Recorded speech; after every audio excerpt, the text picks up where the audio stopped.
guys. Today let's talk about galaxies. Galaxies, of course, our galaxy is called the Milky Way galaxy, and it has lots and lots of stars. Stars, of course, all the ones that you see here in the night sky are going to be in our Milky Way, and they are light years away. There's a lot of space in galaxies, and it takes years and years for this light to make it to the astronomer's telescope and to our telescopes. As astronomers look at galaxies farther and farther away, they tend to see different stages that these stars are in and that the galaxies are in. So it's kind of like with looking in different parts of the sky at different times of the year, that they're kind of like looking at a photo album of someone or something, in this case, in different stages of life. So that's how astronomers are making conclusions about young stars and old stars, and the same thing with galaxies in general.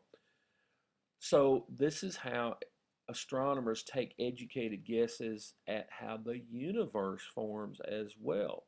Now the universe, um, they can use the nature of light,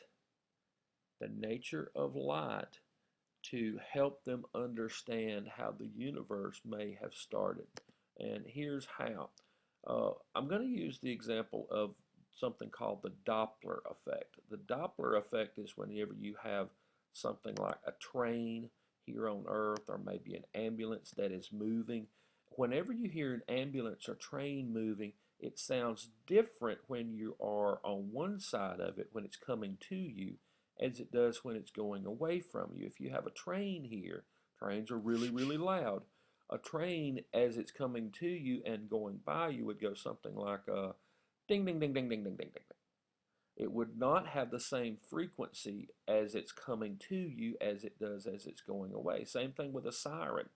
A siren would have a different sound coming to you as it goes away. And the reason is because of the Doppler effect, the sound is kind of pushed towards you, and you have smaller waves, smaller sound waves.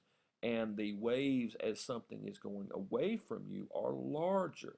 Light is the same as sound. Light, when it pushes towards you, has smaller waves than it does as something is going away from you. So scientists use this to translate into space. If a galaxy is moving toward the Earth, its light waves have shorter wavelengths. So as astronomers are taking data from all these stars out here, some stars appear to be moving toward us. Some stars that may not be even recorded on the same night appear to be moving away from us. So the ones moving toward us have these smaller wavelengths, and the ones moving away from us have these larger wavelengths. And that's how they're kind of judging that all things out here are moving, they're expanding. Scientists think the universe is expanding because things are moving away and moving toward and so on. So scientists think that, well, it's kind of like a loaf of bread with raisins.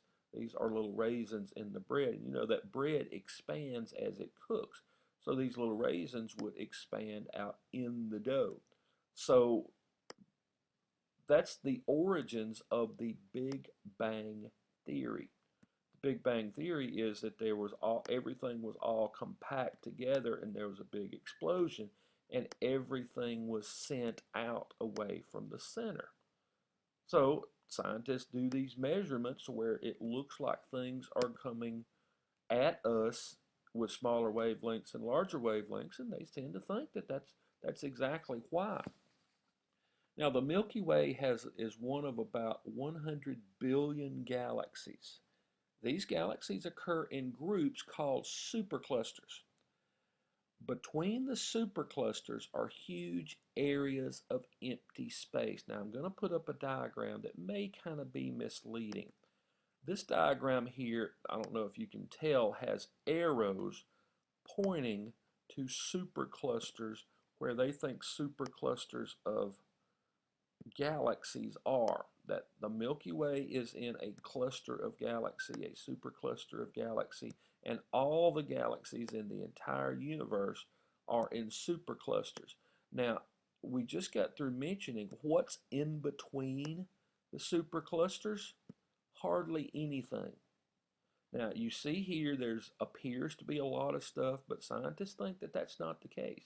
That there are superclusters that are galaxies bunched together with hardly anything in between.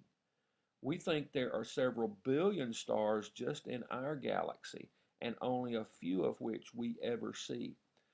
The Milky Way has a definite shape to it, we think.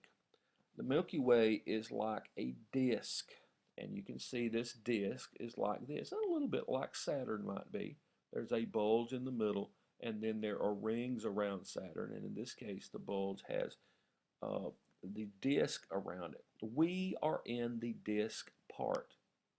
You can see the sun's location is right here. The name Milky Way comes from the hazy or milky appearance of these stars in the bulge. Now, we can see stars in the bulge through microscopes, and some of the things we see in the night sky are probably these stars in the bulge. So these stars in the bulge are a little bit older, and we cannot see the center of this bulge because of the cloudy and milkiness that happens to be in there. Now, the disk itself is 100,000 light years, and our sun is 28,000 light years away from the center of the bulge.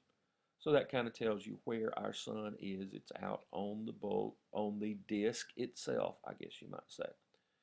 The Milky Way has a spiral shape. Now, the spiral shape you can't see as much here, but the spiral shape you can see more there. And here's what the bulge is looking like from one direction. From a top view, it looks like the bulge is here, and you have the disk part, the spiral shape, right here. And you can see it says our sun happens to be right there. Most stars in the bulges, like we mentioned, are ones that are older stars, we think. We think there are older stars in the bulge. Now, all galaxies don't look like the Milky Way. Some galaxies are elliptical in shape. Some are elliptical in shape. They look like a sphere or an egg. They have almost no dust or gas between stars, and all of their stars are old. Galaxies without much definite shape are called irregular galaxies, and as you look at this irregular galaxy, it doesn't look like it has a bulge or a spiral or an elliptical shape at all. They seem to have no form. They are smaller than the other types of galaxies, and they have fewer stars. It's believed a galaxy's shape may be changed by collisions with other galaxies. Yes, galaxies, we think, can collide with each other. And you would think when things collide with each other, things would bounce off each other and have like a pinball effect, but we don't think that's the case. In all of these solar systems and galaxies, there is so much space. Think of our solar system. The space between us and our nearest planet is huge. People can travel there, and it would take years and years and years and years and years just to get there. We couldn't get in a spaceship and travel in our lifetime out of our solar system. So there is lots and lots of space. So when you have galaxies colliding, chances are good they just kind of blend in, and there's slim chances that stars even touch each other when galaxies collide. Sometimes one galaxy just absorbs the other galaxy. In other instances, you may have two spiral galaxies that end up forming an elliptical galaxy whenever they form. So they do think that you can have a change of shape if you do have these galaxies colliding. It's probably more to do with gravity than it does any bouncing, any moving you get. Probably has more to do with gravity than hitting things. Most large, oh, I'm sorry, I skipped over something. Other times, the gravity of a passing galaxy can attract dust particles of another galaxy. Oh, here's something of galaxies colliding. Yeah, you have two spiral galaxies here, and like we said, they could end up forming an elliptical galaxy, probably more because of gravity. But look what's happened here. This is actual a galaxy that people have named, that scientists have named. Scientists think that you had a collision or a galaxy that veered close to this galaxy. And as a result, I guess it would have been going this way. But as a result, it ended up the gravitational pull of the galaxy going by it actually pulled some of the dust particles away from there. Isn't that interesting? Most large galaxies have a supermassive black hole in their centers. The one in the center of the Milky Way is about 3 million times the mass of our sun. Wow. And this is what scientists think a depiction of a black hole would be. And yes, they think we have one in the center of the Milky Way galaxy. Now, black holes are created other ways. I think we mentioned that a dying star can create a black hole. But scientists also think that there are black holes that are in the center of galaxies. The one in the center of the Milky Way, like I said, is huge. Think of 3 million times the mass of the sun. That's hard to even imagine how big that is. Now, black holes themselves are invisible, but you don't see something invisible here. This is a depiction of what we think it would look like. Here's how you can identify one. It's the actions of the things around it, because the gravitational pull will kind of pull things toward the black hole. But something that also gives it away is its color, because the gases around a black hole give off a color. And that's what you see right here. Gases around a black hole tend to give off a bright light because all this light is being compressed. And that makes the center of our galaxy very bright, ironically, because of the black hole. The brightness from the gases near the black hole is called a quasar. So you have quasar, which is the gases around a black hole that give an incredibly bright light.